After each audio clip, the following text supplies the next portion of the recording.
Alright, so assalamualaikum warahmatullahi wabarakatuh. So imanto na ayap man na next sa pag-discuss akan sa giya video na so noun. So like what I said sa iko previous video, so noun na kadakdakal ng buso types iyan. Okay? So again, ato na mutuon sa noun, ngaran. Ato na ngaran, langon-langon ang ngaran. Ngaran at tao, pangangayaman, everything and anything aada na ngaran yan. Langon utok mutuon sa noun. Okay, so noun, word na noun, nasa imya kapoon ko term, a Latin, a nomen. Nomen, which yamaanan yan na name, ngaran. Okay? So, madakal man bu different types, so, noun. So, yung bala ko sa isa table para mas mapiya ki-discussion on. Okay. So, first type of noun na common noun versus, wait lang, ito rin eh. Common noun versus proper noun. Okay, so ato nagiya common noun ago proper noun. Si common noun na specific, again, specific ang ngaran, si proper noun na specific ang ngaran, si common noun na general ang ngaran. Pero manan, si common noun na general ang ngaran, si proper noun na specific ang ngaran. Ato na yung maanan yan. Okay, si common noun, naskan yan, so kumbaga na, bilong ron langon taman. Mala so kwan nun. Madakal at tinutukoy ron nabas kanyan miya tangkad. Si proper noun na miya tangkad din sa kanyan. Miya specify wan taa, miya tangkad wan taon na auto. Halimbawa, the girl, she is a good girl. Nasugi a girl saya na tunay manan yan, bubay. Tunay manan yan, bubay. Namiya dagdakla bubay. Di ka taon wan taasan bubay. Na upama ko yung man ta si ina na Jira is a good girl. Okay. So, Najira is a good girl. Natulason Najira, ngaran. Ngaran na, tao. So, miya specify, ang tao bubay? Si Najira. Okay? So, gitip mutuan tano sa proper noun. Proper noun. Gini isa lalayon katunod din sa proper noun. Sa proper noun na kailangan na lalayon capital letter. Lalayon capital letter, so beginning yan. Datar yan. So, ngaran tano. So, ngaran na ba na nisulat sa kwan? Dataraya. Di nagkapakay. Kailangan na always nakakapitalize. So, N. Diba? So, gitip isa tinutan doon sa proper noun. Kailangan na lalayon capitalize. So, first letter. So, again, proper noun, miya tangkad. Common noun, damatangkad. Okay? So, isapan. The nearest town is 60 miles away. The nearest town is 60 miles away. So, gito ba town? Sa town, syempre, ayap ka kantan-tanwa town na mga darpa. Oh, ada matangkaduan do to darpa. Oh, nakipakay pa na para mas di confusing na. The nearest sambian tanubon sa country is 60 miles away. The nearest country is 60 miles away. Now, ando country, di nga katanan do country. Madakal sa country. Pero, proper nouns kanyan na India, halimbawa, is a democratic country. Or, India is 60 miles away, or India is a democratic country. Si India, miyatangkad sa kanyan country. Miyatangkad din pa nananadar pa. Manag ka India, nakatawan ka, ando matatago. So, siabot na yung video ni common, ag si proper, si common na general. Si common na general. Ibarat mo na gumiraw ka animal. Animal, examples kanyan na common. Pero, ato na proper animal, cat. O din na dog. Kami specify one to na as kanyan na animal. Gumiraw ka man cat at sige tago sa common. Ato na specific yan, Persian cat. Ato na proper yan, Persian cat, Japanese bobtail. Dito yung bida-bida niran. Si common, adnap si ko proper yan, nap specify, katandu. Igit adapan matandu na sis kanyan sa common. Na matandu na, dito ka kitaguin sa proper. So, isap na example, faculty. Faculty, teacher, ito na teacher, maestra, madakal sa maestra. No? Gumiraw ka sa iya, teacher na jira, miyatang kaduan taas kanyan. Mimalis kanyan na proper. Okay? So, pangmintas yabot, mag-ask lang kayo if da. So, next man na collective noun. Nanto na sa giya, collective noun. Collective noun, giya so noun, wait lang. Okay. Collective noun, giya so noun, ito na ni. So, mag-grupo ron so mga tao. Considered as one. O nababong mga tao, so mga bagay. Considered as one unit. So, wala akong pagmin nun. Example yan na, police. The police dispersed the crowd. So term a police, naturally, naknabay sa police sa pagminsan. Madakal sa mga police. Diba? Madakal aso, mga police. So, datarya man na so crowd. Anto ni maana crowd. crowd na madakala tao. Crowd na madakala tao. Ibig sabihin, kaya collective noun na isas kanyan a word, pero madakal so matataguon. Datari nagi a flock of geese. Ato nagi geese, ganso ba yun? Di of kariban na ganso. So, madakal sila ng mga ganso. Fleet of ships. Ibig sabihin, miya kadakdakala yung mga barko. So, gitin mo tuwan sa collective noun. So, collective noun, ito na ini, makukuhan sila nun. May isa-isa sila ro. So, gito ay isa a word or isa a phrase. Dati na. Dati mo muna sa faculty. So faculty, ito na ipagminot sa faculty, madakala mga teacher. Ito na ipagmin sa mga faculty, madakala mga teacher. Now, ginaw kayo sa kataw na faculty member. Sa katawa, faculty member. Okay, so is that right? Okay, then, again, tanutan din sa collective noun, word or words, may isa-isa siran sa ikumanan yan. Dudunong siran langon. Matitimbel, siran nun. Okay. So, halimbawa rin na ito, flock of birds. The flock of birds. Na, dito sa kita flock of birds na may kadagdagal lakwan. May kadagdagal ibon ang matatagoon. Basta atiroon ka flock of birds na inup na ito kami kadagdagal napasumura na mga ibon. May kadagdagal apapanok. May kadagdagal apapanok. Okay? Alright. So, gitip mo sa collective noun. So, next naman, countable and uncountable noun. Countable and non-countable noun. Okay. So, ano bang meron dito? Countable and non-countable, ginisun noun, kabilang, agu di kabilang. Again, noun up kabilang, agu di kabilang. Countable noun, sirang sa mga noun up kabilang ka. Parat buda, giniya. 3 chair, so, tuda na kabilang. Libgi yung masan sa 5 timan ang tuda. Di ba? 1 chair, 2 chairs, 3 chairs, 500 chairs, napkabilang sa mga untuda. O di na bag, spoon, necklace, wallet, laptops, napalayo ito mga bibilang. Okay? Pero, si non-countable noun, na di kabilang. Dataryan na 8 glasses of water. So, dataryan na mga kabilang so ig. Ay, kabilang nga ngayon, pero mayroon na mga certain things ay pagumantano para mabilang tano. Dataryan na so ig na di kabilang. Ay, ang giraw kabid na, hindi ako may barat sa glasses of water, 1 glass of water, 2 glass of water. Pero, ang giraw ka 1 water, 2 water, na may ribat ka ro. Diba? Okay, so dito yung non-countable. Dataryan na so ants. So, ants, agus so sugar. Okay, ants, so mga pila, agus so gula. Nabang kabilang, giraw sa timan a pila, nyakadagdagal masyado so pila. Nyakadagdagal so pila. Dataryan na so gula. Bakabilang so gula, di. Masyadong madakal so gula. Dataryan man na so buka. Dataryan na so buka. Di kabilang so buka. Masyadong nyakadag. Hair. Taguna ka nun. Hair. Okay. So, example pa na, non-countable. So, hair. O di na, oil. So, mga liquid, di pa nga bibilang. Okay? So, yutip mo tuwan sa countable and non-countable. Countable, kabilang. Non-countable, di kabilang. So, next man na type of noun na okay, compound noun agu possessive noun. Okay.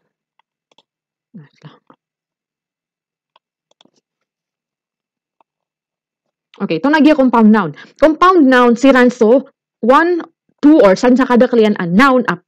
Miyakan deket-deket or magmamagpada. Na miyakan buel siran sa other meaning iran. Okay, halimbawa, gini son-in-law. Son-in-law. Ato naman son-in-law, miyakan mong mama. So, miyakan mong mama. Pero, ilain ka na, adama anay son, adama anay law. Si son, nawata, si law na batas. Pero, gumiraw ka son-in-law, namimbalis kanya na panugangan. So, yun yung tinatawag nating compound noun. Madakal, mga words, 2 or more words, miyaka pagpada na, miyaka buel sa sarili ira na, maana. So, giya compound noun, nakapakais kanya na isurat, 1 word, dataro rainfall, blackboard, backyard, na, gito yung mga kapakaisurat ka 1 word. Dataro na, so rain, tunay rain, uran, tunay fall, miyaulog. Rainfall, miuran. Okay? So, kapag mamua, joined by a hyphen. Kapag kaya taguin sa kanya sa hyphen. Datar agay Jack in the box, son-in-law, sister-in-law. Gusto mga pad, tataguin sa hyphen. Ito isa alakwan. Ikip surat na sa compound noun. Next naman na, piyakang bilag silan. Credit card, make up, pick up. Okay, so mga dataro ta piyakang bilag silan. Dun. pickup truck. Okay. So, dito example compound noun. Again, compound noun, madakal a noun, ay nusar, two or more a noun, ay nusar, amya kamuil sa sarili niya na, maa na. Okay, so data gaya credit card. Okay, credit, utang. Card, so card, apya to na card. Then, meron ka credit card na, so, credit card, gibuki pag-swipe nun sa isa, gila pumamasaan ka. Okay, so yun lang. Then, next naman, possessive noun. Anto nagaya possessive noun? Possessive noun indicates ownership. Pagkailay niyan, adna ownership yan. Kumbaga narakaknaya or rakayay giraw. Adna kirakon. Giti tanong sa owner, possessive noun. Ibig sabihin, so noun na adna rakiyan. So noun na adna rakiyan. Datarag example sa my niece prom dresses were exquisite. My niece prom dresses were exquisite. So atigian, so pamangkin akan na so prom dress yan. So bangala yan sa prom. So bangala sa prom o pamangkin akan namya kapya-pya. Okay?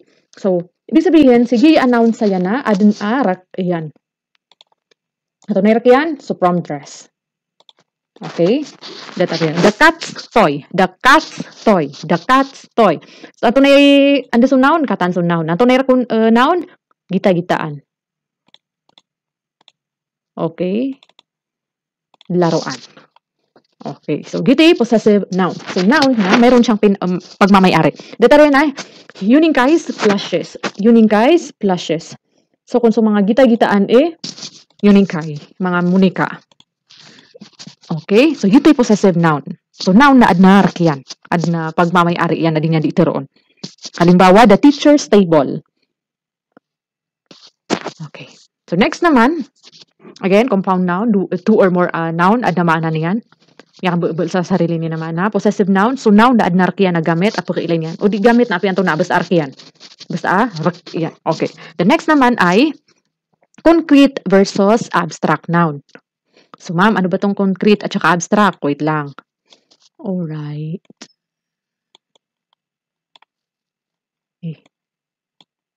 Ito na to.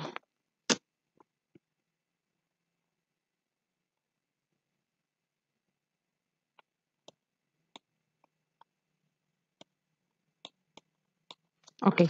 Ma'am, to nagiya concrete ag abstract. Concrete noun, giya so mga noun can be seen, touched, heard, or tasted. Giso mga noun ap kailay, kakaptan, kabaw, kanag, kataman. Ginan mga concrete noun. Data rin na so dog. Anto so dog, kailay nga? Yes. Kakaptan ka? Yes. Okay. Kabaw nga? Yes. So pagbawang ka. Kanag ka? Yes. So pumakinagan ka. Giya California. Kailay nga California? O pakasungkaw na kailay ka. Pero kakaptan ka, pakasungkaw. Yes, pakasungkaw. Kapkidapuan ka so lupaon. So 3, so kayo. Kakaptan ka? Yes. Kabaw nga? Yes. Okay. So if ever adudunon buagin niya sa api ay barat na daon. Pero sarap barat kilay or kakaptan. Data rin na so wind. So sambra. So air. Oh, napkakaptan. So wind, sambar, napkakaptan sa kanyan. Kaya concrete pans kanyan. Nabas kanyan, abstract. Okay? Ketaaman ka, keneg ka, kebaw nga, kekaptan ka, kailay nga. Gitu mga concrete noun. Datarian na so laptop, so water, ring, printer, pouch, dog, cat, person, nalangunan mga concrete noun. Buildings, and so on and so forth. Sara aduduno nagi mga karakteristik. Pero si abstract noun, nagina sa mga noun, di nga kekaptan, di nga kebaw, di nga ketaaman, di nga keneg. Datarian na, honesty. Yung honesty ba, kakaptan ka sa honesty? No. Siya lang parangay. Okay? Then cleanliness. So, kababalaya limpyo. Kakaptan ka to? Kababalaya limpyo? Hindi. Nasa ugali yan. Godliness. Yung so, kababalayin ka, mapaparatian ko sa ikwala. Kakaptan ka? Di. Justice. So, justice na, kakaptan ka? Hindi. Datarian na love. Gumiraw ka kutawa, I love you. Kakaptan ka? Di. So, hate. Gumiraw ka kutawa, I hate you. Di ka skad kabubayad. Kakaptan ka? Di. Hindi, di ba? Naya pa ba nga kubaw? Okay, so yun yung abstract noun. Okay? So, again, concrete noun, kakaptan, kailay, kabaw, keneg, ketaaman. Pero, si abstract noun na di. Langon ko na di nga kausar so, 5 senses ka. Di nga kausar so, 5 senses ka. Which, again, Noun which names so quality, action, virtue, or state. Quality, action, virtue, or state. Naghinan yung mga abstract noun. At ato na yung mga bituin sa quality. Ato na yung quality. So, quality o ibarat na good. Nakakaptan ka so kababaliya good. Hindi man. Bad. Hindi, di ba? So, yun yung abstract noun. Nagets ba? I hope nagets. So, ngayon, dito naman tayo sa plural noun. So, i-delete ko na lang to. Okay, plural noun naman tayo. Ato na plural noun. Okay, so, syempre, kung may plural, may singular. So, paano sila muloy a plural? So, dataryan na bag, muloy bags. So, may add na matuan tano sa regular plural, ago irregular plural. Regular plural, irregular plural. Sa regular plural, gini sa mga plurals, agi bukap tugingon sa S. S or ES. Barat na bag or bags, cake, cakes, pan, pans, ito na pan. Fairy, fairies. So, yung ito mga regular plural. Pero yung mga irregular plural, nagkataisira na mo. Adin, ang mga irregular plural, di ba so, kasambian ka sa consonant. Dataren na so knife, nakbole knives. So, wife, bole wives. Okay? So, dito yung mga kasambian sa consonant. Adin mabunap kasambian so vowel yan. Kasambian so vowel yan. Dataren na so man, nakbole men. So, foot, nakbole feet. So, di ba kung titingnan natin, ayak kasambian nun na so vowel. Nasayan, ayak kasambian nun na so konsonanta. Then, adin man muna, mga noun, o plural lang anak, mulis kanya, kumaran kas kanya sa EN, datare na so child, nasa katawa wata, children, madakla wata. So, ox, na is, parang kanya mananan, if I'm not mistaken. Pero, if plural, muli oxen. Okay? Then, adin man bu, irregular plural, which having a zero plural. Plural yan. Ibig sabihin, gumitaw ka sheep, nagkapakay madakal, kapakay nabo. Or madakal din na yan. Madakal din na sheep. Deer, ibig sabihin, madakal din. Di ka kinanglan ng giraw pa na deers. Deers. Kasi pwede na si deer. So, meron din some quantifying nouns. Datara na so pound, dozen, hundred, and so on and so forth. So, ad na kapakay nga usar na, dozen, kapakay di ka gumiraw, dozens. Okay? So, masyado din. So, singular only nouns, gini, mga singular, basahin lang ka. Pagkalangan na sa oras. Next naman, function of noun. Ano yung mga bali or kapkusara? Sa bali or kapkusara sa iko noun. Pag na napkusara tano sa noun bilang subject. Bilang subject. Dataryan na, the company is doing great. So, kataya. Ano na pinag-uusapan? So, company. Ano na ba sa subject? Lipatan natin. Linak na doon. So, subject.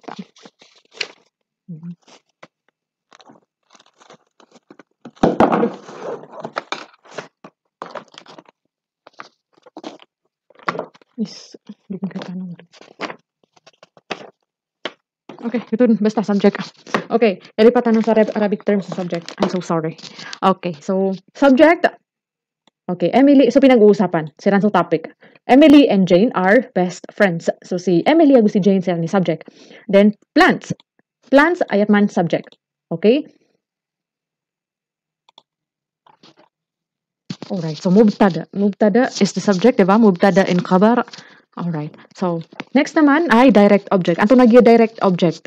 Kaya tanaan o galbuk. Ito na direct object, kaya tanaan o galbuk. So, detaryan na, when noun is verb, okay, so, if ever, may lay nga, so noun na sisiisa subject na subject ko to. Pero, o may lay nga, katay so verbo, kataya so verb. Kaya so verb. Napun ka maylay so noun na sa imyatago sa iko sa imyatago sa likod o verb na kapakais kanya ng bolya direct object. Pero naba always kapakais kanya ng bolya direct object. Dataraya I na ginan ni subject. Finally bought na ginan bought na ginan ni verb. Nanto na imya pamasan yan new mobile. So ibig sabihin ay kaya tanaan yan, bought what? Ay tunay piyamasan yan, mobile.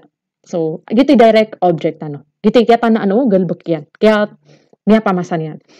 So, next naman, the students throw the garbage. So students kanya ni subject, anto na iniitugiran garbage. Anto na iniitugiran so basura. Anto na tinggal bakiran, anto na iniitugiran so basura. So garbage, so basura na Gito isa function sayaw noun. Next naman, Emily kicks the ball. Anto na pinggil ba kay Emily? Sinipa yan so bula. Sinipa yan so bula. So etong bola dito ginan so direct object. So next nagkakuha tabi inshallah so kakuha sa direct ag indirect object. Pag ganay pag-isa ka sa direct object na what or who. Pero dataraya, bought what? Tunay piyamasan yan. Mobile. Students throw what? Tunay ninitugyan? Garbage. Okay? So kakuha tanubo. Next naman, indirect object. Anto nagi indirect object? Para saan? Para saan? Or antay po kakuwawon. Antay po kakuha sa iko object. Antay po kakuha sa iko object. Okay, dataryan na. Max gave Carol another chocolate. Setigan si Max na bigyan yan si Carol sa another chocolate. So, big sabihin si Max. Okay, subject. So, gave verb. Then, anto na Max gave chocolate. Anto na inibigay Max chocolate. Ibig sabihin, gini direct object. Kagina ni kata na ano will Then, andun yan if man ibigay. Anto na man anti-receiver of the action. Na si Carol. Si Carol. Okay? So, dito yung indirect object. Next naman, Sarah wrote Denise a letter. Sa tigin si Sarah na inisurat yan si Denise sa letter. Si Sarah na inisurat yan si Denise sa letter. Anto na inisurat si Sarah? Letter. Para saan? Kay Denise. So, si Denise, kanya ni indirect object. Okay. Then, object of preposition naman. Si object of preposition, si noun, nas kanya ni dimbolo object o preposition. Anto na sa mga preposition. Ginan so in, at, on, above, beneath, na. Siran ipukat inupan dole inupang inungapan may lay so noun dataraya na makatutunog sa preposition dataraya of love ka si noun na aya object o preposition kataya sa preposition aya object yan na love ay gito. Okay, then adverb naman igira aso noun na miyawsar bilang adverb. Igira aso noun na miyawsar bilang adverb. Dataraya na the train leaves today. The train leaves today. Ito na yung maan, ilayin tado na ito na yung maan today. Iman to. Today, iman to. Noun. Pero in this sentence, sa gaya sentence, the train, so train subject, leaves verb. Kailan kanyan pagawa? Kailan kanyan pagawa? Today. Bali, miyaw sa si today bilang adverb. Bilang adverb. Okay? Next naman, adjective. Igira aso, noun na miyaw sar bilang adjective or mimbole adjective. Datare na ogia office. Na kung titingnan natin sa normal, office, a word na opisina. Diba? Opisina. Pero, sa kiyaw sa round sa gia sentence na mimbalis kanya na adjective. Datare na gia, the office building faces the mall. So, tigil sa office building. Anto na to building? Office building. Anto na to building? Office building. Naboto school building? Naba, office building o to. So, si building, subject or noun na hindi describe the office, PMP marites yan, nakanaba ng school building, naba ng administrative building, ka office building, anan. Okay, nagets ba? Yes, that's the adjective. Ngayon naman, si itan okay, a positive. Or maybe masyado na yung marami. Next time na lang yan. Nababundo ng kusar. Okay, next, pronoun. Anto nagi a pronoun. Si pronoun sila sa mga damir at itirakan absimbi si iki noun. Si damir absimbi ki noun. Okay? So dataryan na Miss Jane is our English teacher. Kaya sabihan si Miss Jane sa she. She is our teacher. So giya box saya na langon aya pronoun. Giya langon na ng pronoun. Langon na ya pronoun. So isirang bumiyang bida-bida si ko. First person, second person, third person. So first person ginan so di itero. Second person, ginan so din yan di imbitirae. Third person, ginaman so diran di maritesan. Again, third person, ginan so diran di maritesan. Adi makadadar pa. Gaib. Sa gaib, gitu. Then, subjective naman, gini, igiras kanyan i-subject. Igiras kanyan i-subject. Igiras kanyan i-mingle book. Igiras kanyan i-topic. Objective naman, igiras kanyan kata na anugal book. Possessive naman, igira so o kagi adna possessive noun na adna mo possessive pronoun. Adna mo rakyan, dataraya my rakakon, your raka, his rakyan, her rakyan, its rakiran. Naba inupan. Okay, so ginimbida niyan. His agu her na mga tao, its na kanaba tao. Inupan bagay or mga pangayaman ka, ada matamdo sa gender yan ka, its akusar ka. Okay? So ngayon, tunay I sakon, me sakon, my rakon, mine rakon. You ka. He, she, mama bubay, it, bagay. Him, skanyan, her, skanyan. Okay, katama buso maanan yan. Okay, din kinang lanay, ba pan usaya. So, At ito yung mga example, kate sa mga example iran, kapakay batian bud. Okay. So case, datarya na, she met Paul at the club. So subjects kanya nga si, so she namibulya subject. Subjectives kanya kasi na, so she namibulya subject. Possessive naman, possessive, kasi may adnar yan. Datarya na, Suzy, please bring me my orange scarf. So my orange scarf. So tigin, so orange scarf akan. Akan, possessive. Ano pan possessive ka, adna kirkon. Apayata kirkon. Then objective naman, igida so pronoun na inusars kaniyan bilang object. Dataryan na, Suzy wants us at the conference. Setigin si Suzy na type yan or kabayaan yan makadarpatano sa iko conference. I will not tell them anything. Dead na kirunakan kiran apian to na. Okay? So pag ginamit si pronoun bilang object na ginani magbusta nila. So ngayon, si isa types of pronoun, A, personal pronoun, and, or number 1, number 2 naman ay demonstrative pronoun. Ano ba itong demonstrative pronoun? Demonstrative pronoun, so di manunuro. Di manunuro. Okay, so sa isang Arabic, ismul isyara ba yun, if I'm not mistaken? So, hada, hadihi. Pero sa English na, patbu, patiman. This, sa ikumarani, that, sa ikumawatan.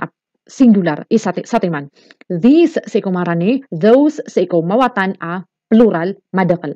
Halimbawa, hand me that hammer. Hand me that hammer. Gan karakan agyanan or gyuto bakbaka.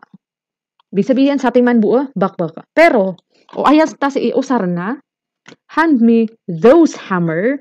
Lagi niya sa imang bunang katagon sa S, of course. Katagon sa S kasi na plural, plural. Hand me those hammers. Ibig sabihin, bugan karakan agyuto ang mga bakbak. Okay? Again, o giyanan na, bugan karakan agyuto a bakbak. Yung kanina, bugan karakan agyuto ang mga bakbak. So, next naman, hand me this hammer. Bugan karakan agyaya a bakbak. Marani, gibukin dawagan ko ni barat. Hand me this hammer. Bugan karakan agyaya a hammer. Gyaya a hammer. Pero, if teroon na kan hand me these hammers, nabgan karakan agyaya ang mga bakbaka. Okay? Nagets yung difference, plural at saka singular. Okay.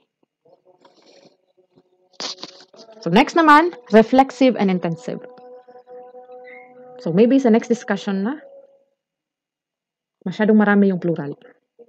Okay.